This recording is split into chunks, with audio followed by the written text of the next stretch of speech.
एक corresponding angle given, तो इसमें हमारे पास तीन केसेस बनते हैं, नो ट्रायंगल का, वन ट्रायंगल का एंड टू ट्रायंगल का। अब हमारे पास कब हमारे पास कौन सा केस होगा, तो उसके लिए हम कंडीशंस पढ़ते हैं।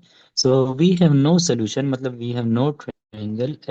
सपोज मुझे दो साइड्स गिवन है ना, तो वो दो, let's suppose a and b given है, और जो एंगल गिवन है वो मुझे अल्फा गिवन है। सही है। सो अगर मुझे ये तीनों चीज़ें गिवन है, तो मतलब दो साइड एंड एक एंगल, करिस्पॉन्डिंग एंगल, एक करिस्पॉन्डिंग एंगल अल्फा गिवन है, देन मैं फाइंड कर लूंगा मैयर of b sine alpha. Okay, b sine alpha, sine alpha angle given होगा तो उसका साइन फाइंड कर लूंगा, उसके बी से मल्टीप्लाई कर दूंगा। अब अगर ये कंडीशन पूरी होता हो कि a is less than B sine alpha, तो हमारे पास कोई भी ट्रायंगल नहीं बनेगा।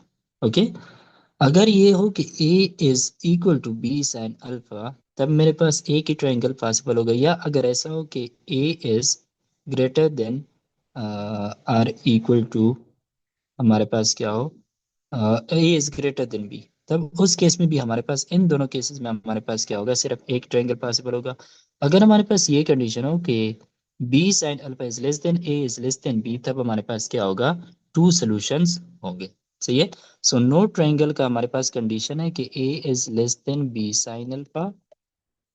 वन ट्रायंगल के हमारे पास दो केसेस बन सकते हैं। एक हमारे पास ए is equal to b sine alpha है, इससे भी आप चेक कर सकते हैं। या अगर हमारे पास ए इज ग्रेटर देन बी हो, तब हमारे पास एक इन ट्रायंगल बनेगा।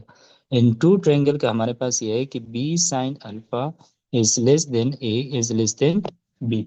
ओके, सो ये आपके पास कंडीशंस है कि हमारे पास को कितने ट्रायंगल बनेंगे एस एस ए के इसमें। अच्छा, अगर आपके पास ए is equal to b sine alpha है, तो हमें पता है कि a divided by sine alpha is equal to b divided by sine beta. तो इसको मैं लिख सकता हूँ a is equal to b sine alpha divided by sine beta.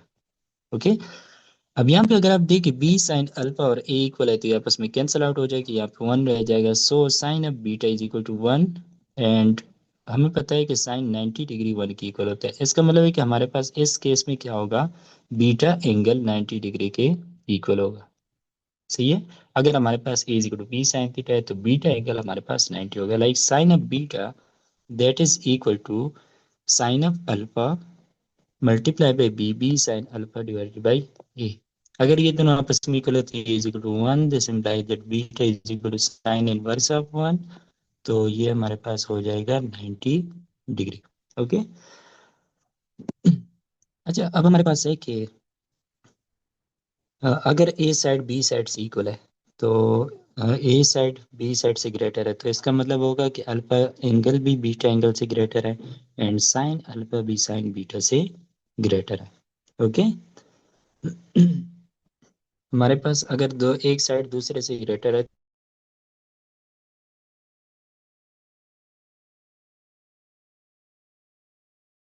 तो उसके साइड, अब हमारे पास थर्ड केस में जब हमारे पास टू सॉल्यूशंस बनते हैं या दो ट्रायंगल होते हैं फॉर द गिवन डेटा, तो उस केस में हमारे पास क्या होता है, the triangle has two solution, मतलब इस तरह के दो ट्रायंगल पॉसिबल होते हैं। तो इनमें से एक एंगल जो होता है, जब आपके पास टू सॉल्यूशंस हो, एक ट्रायंगल आपके पास एक्यूट होगा एंड दूसरा आपके पास ऑब्ट्यूज ट्रायंगल पॉसिबल होगा। ओके, मतलब कि एक के केस में हमारे पास beta will be less than 90 degree, and दूसरे केस में 90 डिग्री और 180 डिग्री के बीच में होगा। सो अब हम इन पे क्वेश्चंस करते हैं। पहला हमारे पास है कि how many triangles A B C are possible if A given है, बी गिवन है एंड अल्फा गिवन है। सही है।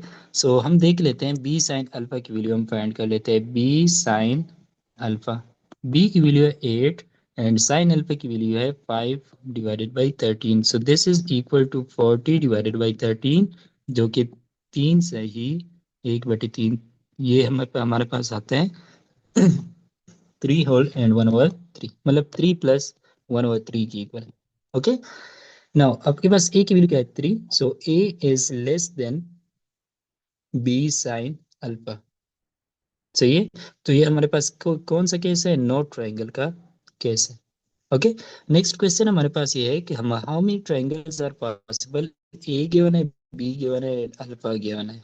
ओके, तो हम पहले फाइंड कर लेते हैं B sine of alpha. B की वैल्यू आपके पास है 5 and sine alpha, alpha given है 30 डिग्री।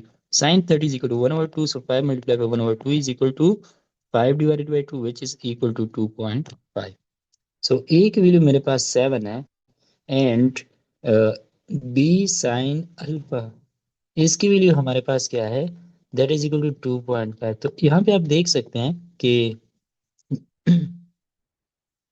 इस केस में हमारे पास क्या है कि B sine alpha is less than A, but अब हमारे पास थर्ड वाला केस बन जाता अगर हमारे पास ये भी होता A is less than B, but अगर हम देखें तो हमारे पास ए इज ग्रेटर देन बी है, तो थर्ड केस हमारे पास नहीं बन रहा। सही है। तो इसलिए हमने सेकंड केस में ये पढ़ा था कि अगर ए इज ग्रेटर देन बी है, अगर ए साइड वो बी से ग्रेटर है, ठीक है, मतलब कि एक अगर रिस्पॉन्डिंग एंगल अल्फा गिवन है, तो ये वाला आपने देखना होगा कि ये साइड अगर इससे ग्रेटर है तो हमारे पास वन ट्रायंगल जो होगा वो पॉसिबल होगा। ओके। नेक्स्ट हमारे पास है हाफ एंगल आइडेंटिटीज। सो उसमें जो पहली आइडेंटिटी है साइंस की, अगर हम बात करें then sine alpha is equal to, यहाँ पे क्या होता है कि यहाँ पे हमारे पास दो डिफरेंसेस होते हैं। सही है। अब यहाँ पे अगर अल्फा गिवन है तो इसके फॉर्मूले में कहीं पे ए नजर आपको नहीं आएगा। अगर ये बीटा का फॉर्मूला है तो यहाँ पे आपको बी नजर नहीं आएगा, अगर ये गामा का फॉर्मूला है यहाँ पे आपको गामा सी जो है वो नजर नहीं आएगा। सही है। सो अगर मैं साइन ऑफ अल्फा बाई 2 लिखना चाहता हूँ तो मेरे पास ये स्क्वायर रूट ऑफ यहाँ पे S minus side divided by वो दोनों साइड होते हैं। सो यहाँ पे अगर अल्फा एंगल है तो ए के अलावा बाकी दोनों साइड यहाँ पे माइनस कर दो एंड नीचे उनका क्या कर लो, प्रोडक्ट लिख लो। अगर मैं लिखना चाहता हूँ sine of beta divided by 2, तो this will be equal to square root of S minus something, S minus something divided by उनका प्रोडक्ट। अब यहाँ पे बीटा है तो बी साइड नहीं होगा, बी के अलावा जो है ए सी, ये मेरे पास इसका फॉर्मूला बन जाएगा। If I want to write sine of gamma divided by 2, then that will be equal to square root of s minus divided by, अब यहाँ पे गामा है तो यहाँ पे मेरे पास सी के अलावा बाकी दोनों साइड ए बी, यहाँ पे इन दोनों का प्रोडक्ट होगा। सही है। सो ये हमारे पास साइन ऑफ हाफ एंगल्स के फॉर्मूले। सही है।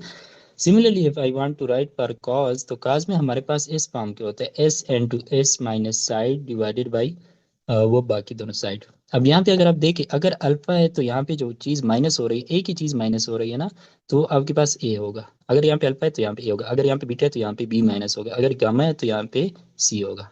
सही है।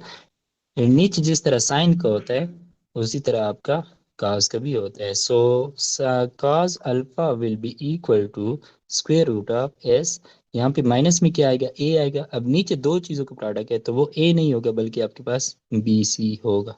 सही है। अगर आप काज ऑफ बीटा लिखना चाहते हैं, beta divide alpha divided by 2 है ये, cos of beta divided by 2, तो आपके पास इक्वल होगा S into S minus B divided by A C. Okay. And cos of gamma divided by 2,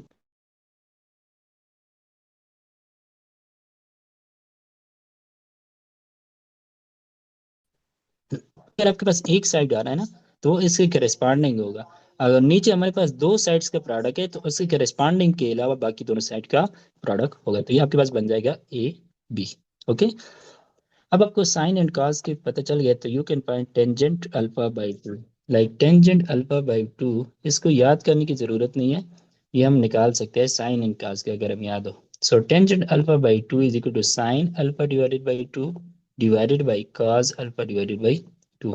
अब साइन अल्फा बाई 2 का formula होता है S minus B S minus C divided by B C, and cos alpha by 2 का formula होता है S into S minus A divided by B C. So B C and B C दोनों cancel हो गए। So हमारे पास क्या बचा, tangent alpha by 2 is equal to square root of, ऊपर हमारे पास बचा S minus B S minus C divided by S into S minus A. Okay. तो ये आपके पास हो जाता है tangent of alpha divided by 2। यहाँ पे देखो ऊपर हमारे पास दो साइड्स चाहिए ना, तो वो दो साइड इसके करस्पॉन्डिंग के अलावा जो दोनों साइड्स होंगे वो होंगे।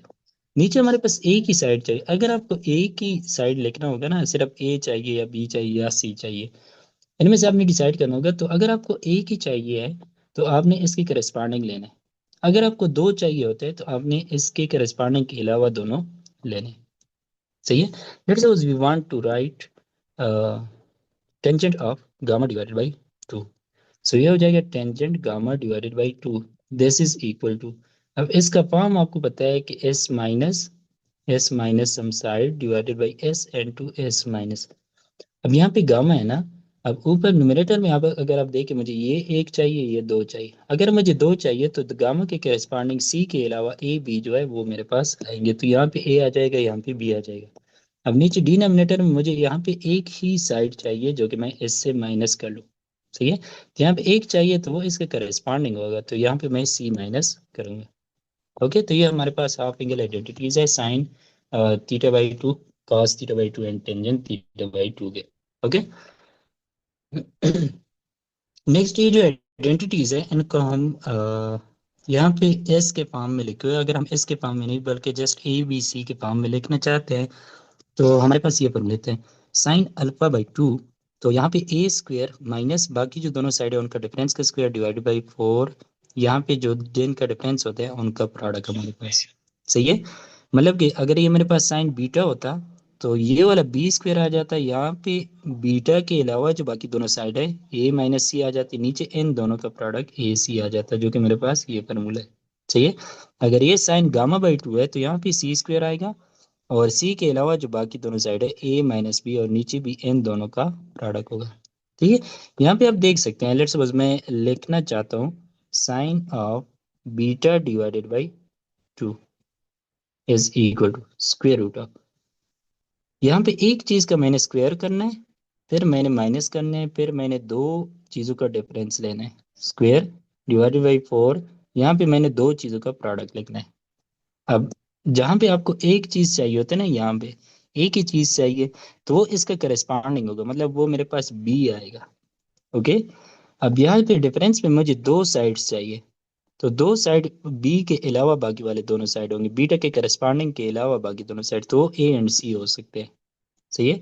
एंड नीचे मुझे प्रोडक्ट दो चीजों को फाइंड करना होगा, तो वो मेरे पास क्या होंगे, बी के अलावा बीटा के करस्पॉन्डिंग बी है, उसके अलावा ए एंड सी बचते हैं, सही है। तो इस तरह से आपके फॉर्मूले जो है वो याद रहेंगे। सिमिलरली काज और साइन में जस्ट ये डिफरेंस होता है कि यहाँ पे जो साइड हमारे पास होते हैं उससे हम बाकी दोनों का डिफरेंस माइनस करते हैं, यहाँ पे वो जो जो साइड इसके करस्पॉन्डिंग होता है वो वाला हम माइनस करते हैं इनके सम के स्क्वायर से, यहाँ पे माइनस है एंड यहाँ पे प्लस आता है, यहाँ पे इनकी पोजीशंस ये, इनको हम पोजीशन एक्सचेंज कर लो, इसमें साइन प्लस लगा लो तो आपके पास काज का फार्मूला आ जाएगा, सही है।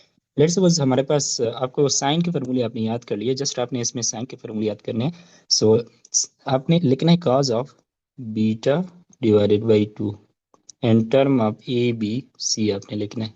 ओके, देन आपको याद होगा sine of beta divided by two which is equal to B square minus A minus C का whole square divided by four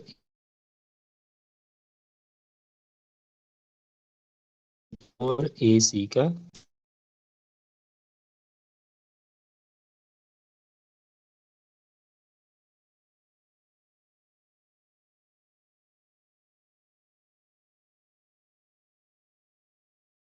plus कर लो, तो ये आपका आजा बीटा डिवाइडेड बाई टू का फॉर्मूला आ जाएगा ना। टेंजेंट की भी याद करने की जरूरत नहीं है, वो हमारे पास इसी से आ जाते हैं साइन और कास के रेशो से। So tangent beta by two अगर हम लेट्स सपोज लिखना चाहते हैं that will be equal to sine divided by cos, तो साइन आपके पास होता है B square minus A minus C का whole square divided by four A C तो दोनों में कैंसिल हो जाएगा, डिनोमिनेटर में मेरे पास ये कास का डिनोमिनेटर आएगा, so A plus C whole square minus B square. यहाँ पे अगर मैं क्लियर करके लिखूँ सब, तो टेंजेंट अल्फा बाई टू यहाँ पे लिखे हुए हैं, तो टेंजेंट अल्फा बाई टू में अल्फा की करस्पॉन्डिंग साइड पहले उसका स्क्वायर लिखते हैं, फिर बाकी दोनों का डिफरेंस लिखते हैं, और यहाँ पे दोनों का सम लिखते हैं माइनस वो जो करस्पॉन्डिंग साइड होता है उन दोनों का उसका स्क्वायर हम माइनस करते हैं। सी एस सिमिलर फार्मूला आप एस पी भी अप्लाई कर सकते हैं, एस पी भी अप्लाई कर सकते हैं। अभी हमारे पास सारे फार्मूले लाइक 18 फार्मूले, इनका आप दो या तीन बार आप पेज पे लिख के प्रैक्टिस करेंगे तो आपको याद हो जाएंगे। जो मैंने मेथड बताया कि अगर हमें एक जगह पे दो साइड्स चाहिए होती है तो हम करस्पॉन्डिंग के अलावा बाकी दो लिखते हैं, एंड अगर हमें एक चाहिए होते हैं तो हम करस्पॉन्डिंग साइड ही लिखते हैं, सही है। सो पहला लेक्चर जो है यहाँ पे एंड होता है, नेक्स्ट हम लेक्चर नंबर 2 में पढ़ेंगे।